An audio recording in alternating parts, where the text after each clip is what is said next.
Hi everyone, welcome to the Highlights from Ukraine podcast. Please be aware that we are going on a short break and will be back as usual on December 15th with more of our daily audio summary of the latest news reported in the Ukrainian media. Meanwhile, you may consider subscribing to our Patreon, where you will get access to a cool series on wartime life in Ukraine and many other types of content. Link will be in the description to this episode. My name is Artem, and here is the news. For 286 days, Ukraine stands strong against the forces of the Russian invasion. Yesterday, Ukraine marked its National Armed Forces Day. Ordinary Ukrainians were sharing words of admiration and gratitude towards those who serve and defend the country. In his address, President of Ukraine Volodymyr Zelensky thanked defenders and all those who helped them. The president informed that he visited Ukrainian forces in the Donetsk region and close to the front line in the Kharkiv region. He wished them all only one thing – victory.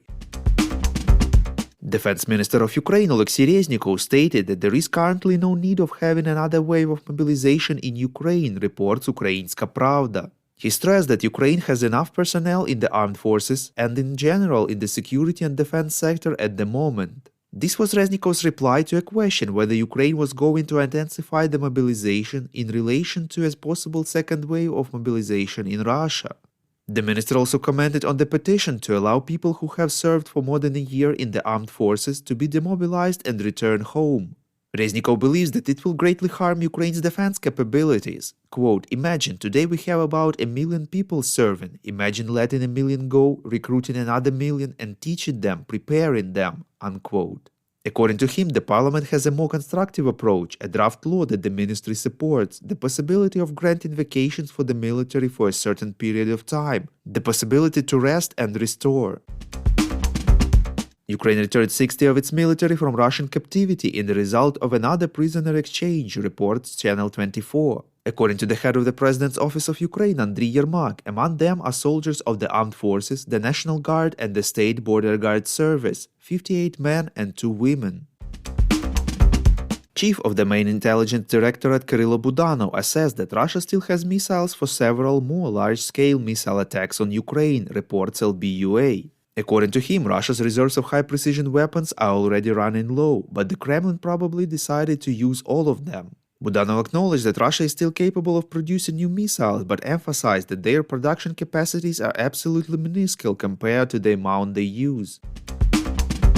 The US State Department informed that the US did not provide Ukraine with weapons that would allow it to carry out strikes on the territory of Russia, nor did it encourage Kyiv to resort to such actions, reports European Pravda. At the same time, the US Defense Secretary Lloyd Austin said that the US is making no effort to prevent Kyiv from developing its long-range strike potential. Ukraine national energy operator Ukrenergo notes that it will take a few more days to restore electricity production to the level it was before the missile attack on December 5th, reports Interfax Ukraine. Prime Minister Denis Shmyhal said that the power deficit is at about 19%. According to him, in just the past few months, 35% of key objects of backbone networks have been damaged by massive attacks by Russians. 70% of them were hit 2 or more times. Hungary blocked adoption by the European Council of legislative amendments that would allow Ukraine to receive 18 billion euros of macrofinancial assistance in 2023, reports Interfax Ukraine. At the same time, Executive Vice President of the European Commission Valdis Dombrovskis said that a political solution that would allow the macrofinancial assistance to be provided to Ukraine will be found soon. He stressed that Ukraine is at war and desperately needs support, and the EU cannot allow one member state to delay and derail EU financial support. Among possible solutions are loan guarantees from the EU budget or from member states. Prime Minister Denis Shmyhal expressed hope that the first meeting of the so-called financial Ramstein will be held in the first quarter of 2023, reports Ukrinform.